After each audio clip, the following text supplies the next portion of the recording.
have marzipan. I've already dyed it yellow. So I'm going to take that marzipan and I'm going to roll it into a circle. And then I'm going to take the sides and I'm going to taper them slightly. Because if you look at an orange, or a lemon rather, you'll see that the sides, not all of them are perfectly round. So I want to just taper one end so it has that gradual tip to it. The rest of it can be rounded, and you can round that with your hand. So it's got like a flattened, it's not an elongated teardrop, but a shorter teardrop.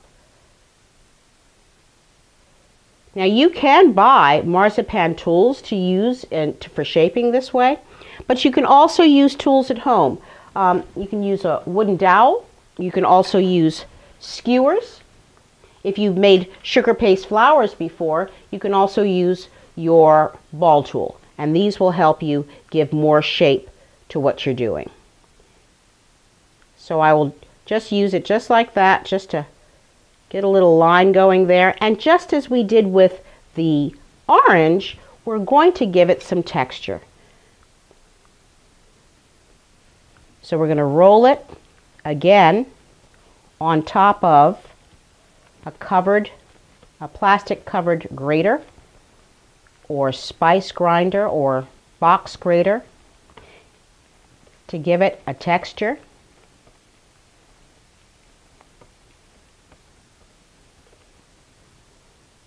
And I'm going to put this orange, give it a little bit more of a tip on the other end, because sometimes oranges seem to have that shape there. I'm sorry, for a lemon, I'm going to take this lemon and give it a little bit more shape, so it has a little bit of almost looks like an oval, but a rounded center and a little more tapered ends. And then once done, again, we're going to use our cloves. These are such nifty little things to have. And put one in one end. And I'm going to use just the ball, if I can find one. Out of the clove, take that ball section, turn it upside down, and put it in the other. And there I have my lemon. I have marzipan already colored, and it's light. I think I've said to you before about being muted with your colors. You know, there's something about less is more. In this, we're going to start out with a ball again, and again in between our hands, we're just going to roll it into a slight teardrop. And if you look at your fruits, you'll find that, you know, the shapes are not that difficult. It's just a matter of mimicking them. So right here, I'm going to pull my strawberry out just a little bit, give it a little bit of a cone shape, just like that. Okay? And strawberries, they come in so many different, some are a little wider. It depends on the variety of strawberry, but we're just going to make it a basic shaped strawberry. So here's the top and there's the bottom. Okay? So I want to give my strawberry some sort of texture. It has all of the seeds on the outside. So I'm just going to use a skewer and I'm going to go along the side of my strawberry and just put impressions in it. Now, some people have also used sesame seeds to give it a real seed effect, but that's a little time consuming.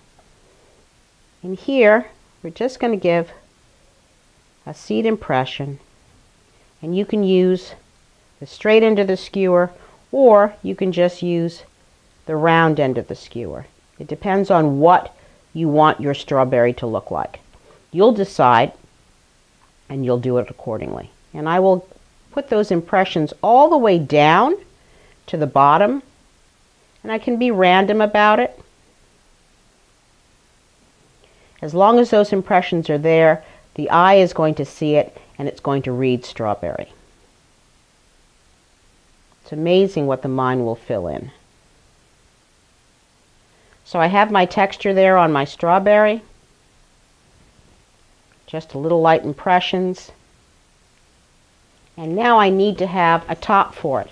So I have some green marzipan. Again, I'm going to roll out my marzipan, and I'm using a little wooden dowel.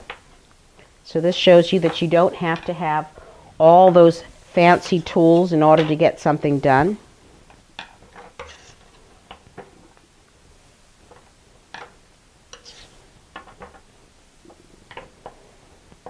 And I'm now going to use a calyx cutter. And this is a cutter that you can find. We might have a listing of places you'll be able to purchase this from, but many different companies make calyx cutters. I like this one because it really does have that strawberry look to it. So I'm going to use it, press right in, wiggle it just slightly. Here it comes out, push it from the top out. If I want, I can just narrow just the ends of my calyx just a bit, or the top of my strawberry, so it has more of a little bit of a natural look to it. I'm going to curl them up slightly, because if you look at the tops of your strawberries, they're all curled just a little bit.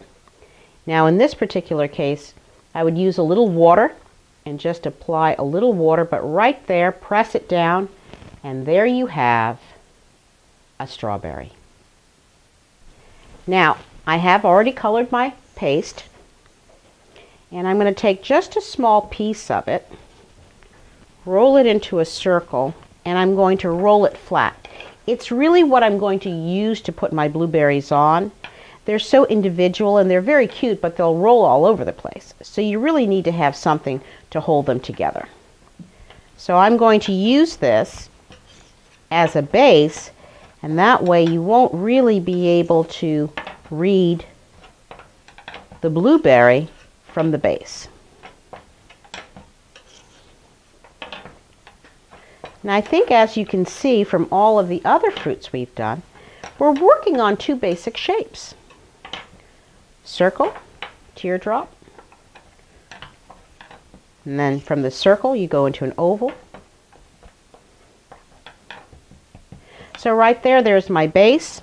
I'm going to take some more of my purple, and I'm going to decide what size I want my blueberries to be. Now, these are going to be pretty big blueberries if we want them. They're going to be a little bit out of proportion with whatever fruit you may have, but you still want them to read. So I'm using about, I don't know, about a ½ inch, a little less than a ½ inch round circle of marzipan. And I'm going to do that, and I'll probably make about 2 or 3 blueberries. And again, we're going right back to a circle. Now, in making circles, one of the other things you may want to do is try and use your palms as flat as possible so that you can get a nice round shape. If we cup our hands too much, we wind up getting a almost like a diamond shape, and it shapes to the shape of our hands. So kind of keep your palms as flat as possible. So there's one. And we can make these a deeper color. You can put a little bit more blue in there to make them really, really blue. And you also have the same color, the same shape. We can move on to grapes. So you can see one shape can work for many things. So once I've done that and I've made my blueberry, I don't have necessarily to use any special tools for this. You can also use some of the things that you have at home. So today what we're going to use is we're going to use a bubble straw, and we're going to use that to give that outer impression that a blueberry has. I'm going to do that on all 3.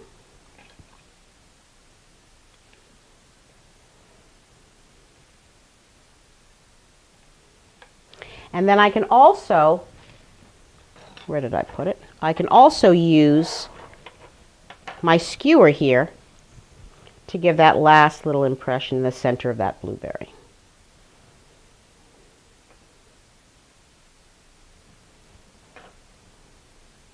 And then on the other side of the blueberry, I'm going to use my skewer. I'm going to put a small hole there, and then I'm going to use small scissors to create a little bit of a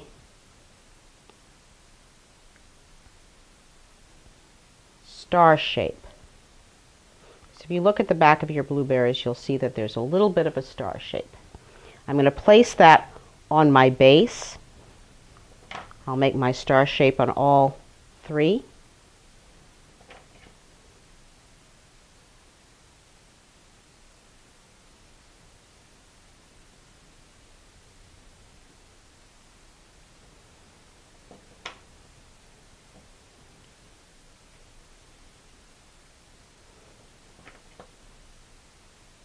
And you can do 5 or 6.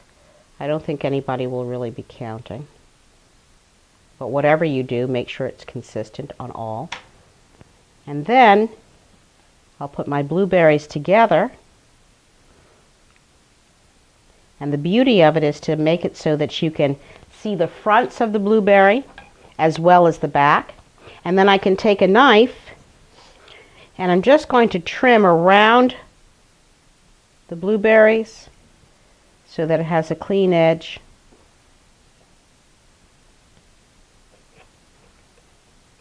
Take the excess away. And I can use my spatula just to lift it up and tuck the blueberries in so that they stay shaped.